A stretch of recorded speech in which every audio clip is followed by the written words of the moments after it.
ஸ்ரீ சங்கரா TV நேயர்களுக்கு நமஸ்காரம். இந்த இனிய காலை பொழுதிலே உங்கள் அனைவரையும் சுபதினம் நிகழ்ச்சியில் சந்திப்பதில் மிக்க மகிழ்ச்சி. இன்று 21/6/2025 இந்த நாள் எப்படிங்கிறத பார்க்கலாம் வாங்கோ. இன்றைய தினம் விஸ்வாவசு வருடம் ஆனி மாதம் 7ஆம் தேதி சனிக்கிழமை. திதி பார்த்தோம்னா தேய்பிரை தசமி திதி காலை 7 மணி 19 நிமிஷம் வரைக்கும் இருக்கு. அதனைத் தொடர்ந்து தேய்பிரை ஏகாதசி திதியானது நாளைய தினம் அதிகாலை 4 மணி 28 நிமிஷம் வரைக்கும் இருக்கு. அதனைத் தொடர்ந்து தேய்பிரை துவாதசி திதியானது வந்து விடுகிறது. இன்னைக்கு நட்சத்திரம் பார்த்தோம்னா அஸ்வினி நட்சத்திரம் இரவு 7 மணி 19 நிமிஷம் வரைக்கும் இருக்கு. அதனைத் தொடர்ந்து பரணி நட்சத்திரம் என்பதும் வந்து விடுகிறது. இந்த நாள் முழுவதுமே ஒரு சித்த யோகம் கூடிய நாளாக அமைந்திருக்கிறது. இது போக பஞ்சாங்கத்திலே வரக்கூடிய யோகம் அப்படின்னு சொல்லி பார்த்தோம்னா இன்னைக்கு அதிகண்டம் அப்படிங்கிற ஒரு நாம யோகத்தை கொடுத்திருக்கா. கரணம் பார்த்தோம்னா பத்ரை அப்படிங்கிற ஒரு கரணம் காலையில 7 மணி 19 நிமிஷம் வரைக்கும் இருக்கு. அதனை தொடர்ந்து பவம் என்கின்ற கரணமானது வந்து விடுகிறது. இந்த நாளானது ஒரு சமநோக்கு நாளாக அமைந்திருக்கிறது. இன்னைக்கு என்ன ஸ்பெஷல் அப்படின்னு சொல்லி பார்த்தோம்னா இன்றைய தினம் பஞ்சாங்கத்திலே ஸ்மார்த்த ஏகாதசி அப்படிங்கிறத கொடுத்திருப்பா. அதாவது இந்த ஏகாதசி விரதத்தினை மேற்கொள்பவர்களில் அந்த ஸ்மார்த்த சம்பிரதாயத்தை கடைபிடிப்பவர்களுக்கு இன்றைய தினம் அந்த ஸ்மார்த்த ஏகாதசி அப்படிங்கிறத கொடுத்திருக்கா. அதே மாதிரி ஒரு சில பஞ்சாங்கங்களிலே இன்றைய தினம் வைஷ்ணவ ஏகாதசி என்றும் நாளைய தினம் ஒரு சில பஞ்சாங்கங்களிலே வைஷ்ணவ ஏகாதசி அப்படிங்கிற மாதிரியும் கொடுத்திருக்கா. வைஷ்ணவ சம்பிரதாயத்தை சேர்ந்தவர்கள் அவர்கள் எந்த பஞ்சாங்கத்தை பின்பற்றுகிறார்களோ அதன் அடிப்படையிலே இந்த ஏகாதசி விரதத்தினை மேற்கொள்ள வேண்டியது. இந்த ஏகாதசிக்கு யோகினி ஏகாதசி என்று பெயரிட்டிருக்கிறார்கள். நாளைய தினம்தான் மத்வ ஏகாதசி என்பது. அந்த மத்வ சம்பிரதாயத்தை பின்பற்றுபவர்கள் நாளைய தினம்தான் ஏகாதசி விரதத்தினை மேற்கொள்ள வேண்டியது. சென்னையை பொறுத்தவரை இன்றைய தினத்தினுடைய சூரிய உதயம் என்பது காலை 5 மணி 47 நிமிடத்திற்கும் சூரிய அஸ்தமனம் என்பது மாலை 6 மணி 33 நிமிடத்திற்கும் சந்திர அஸ்தமனம் என்பது மதியம் 2 மணி 30 நிமிடத்திற்கும் சந்திர உதயம் என்பது இரவு 2 மணி 29 நிமிடத்திற்கும் சம்பவிக்கிறது. பிரம்ம முகூர்த்தம் பார்த்தோம்னா நாளைய தினம் அதிகாலை 4 மணி 17 நிமிடம் முதல் காலை 5 மணி 47 நிமிடம் வரையில் நீடித்திருக்கிறது. சென்னையை பொறுத்தவரை இன்றைய தினத்தினுடைய ராகு காலம் என்பது காலை 8 மணி 59 நிமிடம் முதல் பகல் 10 மணி 34 நிமிடம் வரையிலும், யமகண்டம் என்பது மதியம் 1 மணி 46 நிமிடம் முதல் 3 மணி 22 நிமிடம் வரையிலும், குளிகை காலம் என்பது காலை 5 மணி 47 நிமிடம் முதல் 7 மணி 23 நிமிடம் வரையிலும் சம்பவிக்கிறது. தினாந்தம் பார்த்தோம்னா இன்றைய தினம் இரவு 1 மணி 35 நிமிஷத்துக்கு கொடுத்திருக்கா. சூலம் பார்த்தோம்னா இன்றைக்கு கிழக்கே சூலம் காலை 9 மணி 11 நிமிடம் வரையில் சூல தோஷம் என்பது உண்டு. அதற்குரிய பரிகாரமாக தயிர் அருந்தி விட்டு கிழக்கு திசையை நோக்கி பயணிக்கலாம் அப்படிங்கிறதையும் சொல்லி இருக்கா. இன்றைய தினத்தினுடைய ஆன்மீக தகவலாக, இதை ஆன்மீக தகவல் சொல்றதை விட ஜோதிட தகவல் அப்படின்னு தான் சொல்லணும். ஒவ்வொரு சனிக்கிழமை நாளுமே நம்ம அறிவியல் ஜோதிடம் அப்படிங்கிற தலைப்புல பார்த்துட்டு வரோம். த சயின்டிபிக்கல் அஸ்ட்ராலஜி அப்படிங்கிறத பார்த்துட்டு வரோம். இன்னைக்கு என்ன பார்க்க போறோம் அப்படின்னு சொல்லி பார்த்தோம்னா இந்த ஜோதிடம் என்கின்ற கலையை அறிவியல் உலகம் ஏற்க மறுப்பது ஏன் அப்படிங்கிற ஒரு கேள்விக்கான விடையைத்தான் பார்க்க போகிறோம். இந்த ஜோதிடம் அப்படின்னு வரும்போது இந்த கலை அப்படிங்கிற வார்த்தையோட சேர்த்து மென்ஷன் பண்றோம். ஆனால் உண்மையிலேயே கலையா அப்படின்னு சொல்லி பார்த்தா நிச்சயமாக இல்லை. ஜோதிடம் என்பதும் அறிவியல் தான் என்பதை நாம் தொடர்ந்து இந்த பகுதியிலே வலியுறுத்தி கொண்டு வருகிறோம்.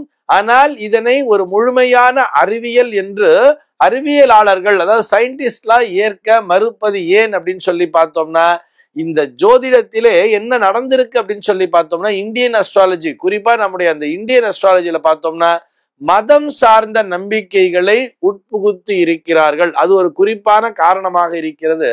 இது போக எப்படி எல்லாம் சொல்லி இருக்கான்னு சொல்லி பார்த்தோம்னா ராகு கேத்து அப்படிங்கிறத பார்த்தோம்னா ஒரு பாம்புகளாக சித்தரிக்கிறார்கள்.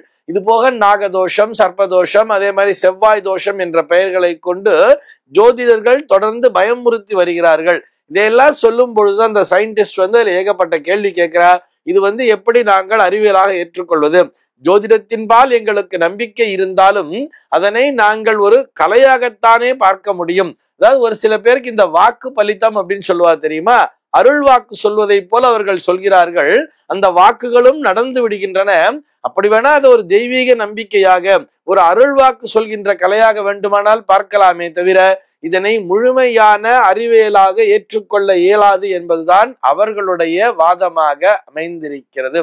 இதுல என்ன ஒரு டவுட் வர்றதுன்னு சொன்னா, அவர்கள் கேட்கக்கூடிய கேள்வி என்னன்னு சொல்லி பார்த்தோம்னா, இப்ப பொதுவா நம்ம வந்து இந்த மதம் சார்ந்த நம்பிக்கைகள்னு வரும்பொழுது, இந்த ராகு கேத்துக்களை பற்றி நாம் ஆராயும் பொழுது எப்படி ஜோதிடர்கள்லாம் சொல்றாங்கன்னு சொல்லி பார்த்தோம்னா, உங்களுக்கு ராகு தோஷங்கிறது இருக்கு, கேத்து தோஷங்கிறது இருக்கு, நீங்க காளஹஸ்திக்கு போங்கோ, திருநாகேஸ்வரம் போங்கோ, திருப்பாம்பரம் போங்கோ, கீழ்பெரும்பள்ளம் போங்கோ என்றெல்லாம் ஆலயங்களை இவர்கள் குறிகாட்டுகிறார்கள். அந்த ஆலயங்களுக்கு போய் இந்த பரிகாரத்தை செஞ்சுட்டு வந்துட்டா அந்த தோஷம் நூங்கிவிடும் என்பது போல இவர்கள் பரிகாரங்களை சொல்கிறார்கள். இப்பொழுது இந்த அறிவியல் ஜோதிடம் என்று வரும்பொழுது அது அனைத்து மதத்தினருக்கும் பொதுவானது தானே, உலகத்தில் உள்ள எல்லா மதத்தினருக்கும் பொதுவானது தானே. ஒரு கிறிஸ்துவ சமுதாயத்தை சேர்ந்தவர்களுக்கு போய் நீங்க இந்த கோயிலுக்கு போன்னு சொல்ல முடியுமா? ஒரு இஸ்லாமிய சமுதாயத்தை சேர்ந்தவர்களை போய் நீங்க வந்து காளஹஸ்திக்கு போங்கன்னு சொல்ல முடியுமா?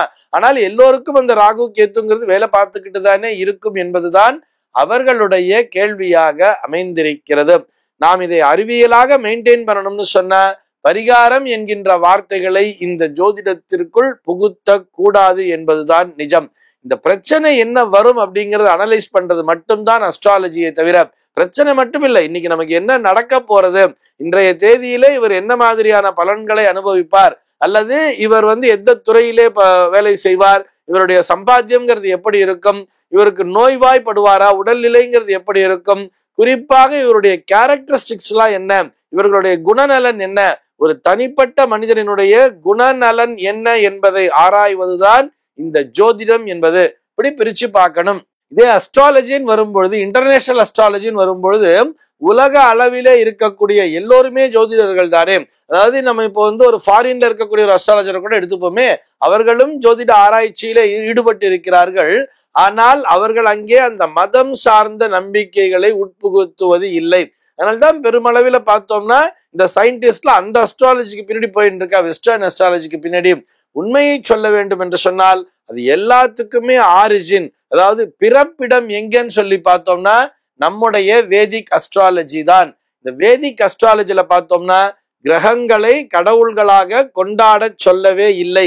கிரகங்களை போய் ஒரு தெய்வங்களாக பாருங்கள், கிரகங்களை வழிபடுங்கள் என்ற பெயரிலே வேதிக் அஸ்ட்ராலஜியில எங்கேயுமே சொல்லல.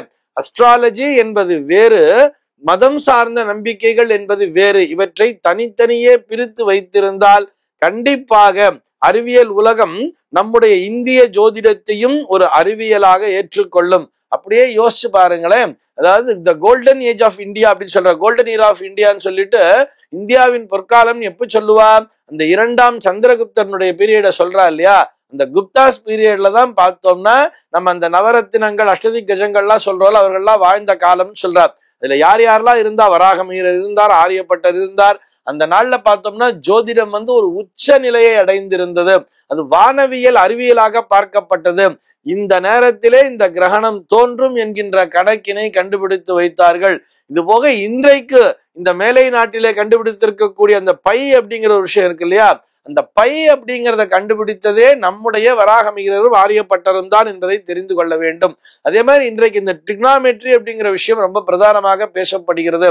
சைன் டீட்டா காஸ் டீட்டா எல்லாம் சொல்றோம் இல்லையா, இந்த டீட்டா அப்படிங்கிற அந்த சிம்பலை உருவாக்கியதே நம்முடைய இந்த அஸ்ட்ரானமஸ் தான் என்பதையும் புரிந்து கொள்ள வேண்டும். அந்த நாள்ல பார்த்தோம்னா இந்த முக்கோணவியல் உட்பட, அதாவது இந்த ட்ரிக்னாமெட்ரி உட்பட அனைத்துமே உச்ச நிலையை அடைந்திருந்தது.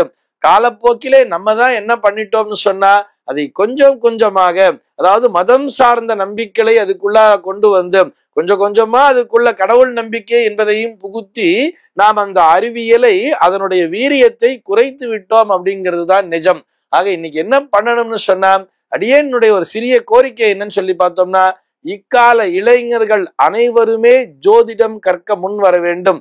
ஜோதிடம் கற்றுக்கிறாங்களோ இல்லையோ, அஸ்ட்ரானமி அப்படிங்கிற ஒரு விஷயத்த கத்துக்கணும். பள்ளிக்கூடத்திலேயே அஸ்ட்ரானமியை பாடமாக வைக்க வேண்டும். அதன் மூலமாக நாம் பல புதிய கண்டுபிடிப்புகளையும் செய்ய இயலும் என்பதற்காக வலியுறுத்துகிறேன். அஸ்ட்ரோபிசிக்ஸ் அப்படின்னு ஒரு சப்ஜெக்ட் வரும்பொழுது இன்றைய தேதியிலே தமிழகத்தை பொறுத்தவரை இந்த அஸ்ட்ரோபிசிக்ஸை என்கரேஜ் பண்றதுக்கு எந்த ஒரு பல்கலைக்கழகமும் முன் வருவதில்லை. ஆனால் இதே வெளி மாநிலங்கள்ல பார்த்தோம்னா இந்த அஸ்ட்ரோபிசிக்ஸை பெரும் அளவிலே கொண்டாடி கொண்டிருக்கிறார்கள். மிகப்பெரிய கண்டுபிடிப்புகளை அவர்கள் கண்டுபிடித்துக் கொண்டிருக்கிறார்கள். ஆக நாமும் என்ன செய்ய வேண்டும் அப்படின்னு சொன்னா, இந்த அஸ்ட்ரானமி என்கின்ற ஒரு விஷயத்தை, இந்த வானவியலை, இது முற்றிலும் முழுக்க முழுக்க அறிவியல் என்பதை இக்காலை குழந்தைகளுக்கு நாம் கற்றுத்தர வேண்டும். இந்த தகவலோடு இன்றைய தினம் நான் உங்களிடமிருந்து விடைபெற்றுக் கொள்கிறேன். மீண்டும் உங்கள் அனைவரையும் நாளைய தினம் ஒரு சுவாரஸ்யமான தகவலோடு சந்திக்கிறேன். எம்பெருமானினுடைய திருவருளினாலே இந்த நாள் உங்கள் அனைவருக்கும் சுப தினமாக அமைவதற்கு வாழ்த்துக்கள்.